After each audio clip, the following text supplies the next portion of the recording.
In today's video, I'll be showing you how you can activate your Rapid Pay card, as well as how you can set it up and start using it today.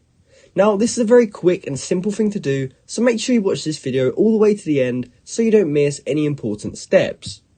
Now, the first thing you want to do is just head over to the Rapid website, and if you type Rapid Pay card into Google, the top link should take you to this website. From here, what you want to do is look in the top right corner, and we want to look for these two red buttons.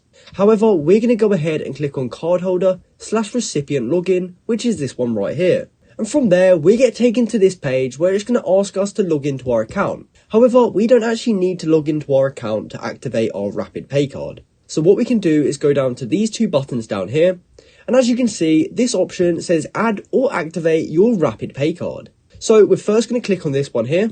And it will say, please enter your Rapid Pay card information. So all we have to do from here is first enter in our first name. We can then put in our last name here. We then have to put in the 16-digit card number, which we can find on our Rapid Pay card. And from there, we just need to enter in our expiration month and expiration year of our Rapid Pay card. From there, we can go ahead and click continue. And as long as the information you have entered is correct, you'll then be able to activate your Rapid Pay card on the Rapid Pay website. So that's how you can activate your Rapid Pay card so that you can set it up and start using it today. I hope you found this video helpful, and thanks for watching.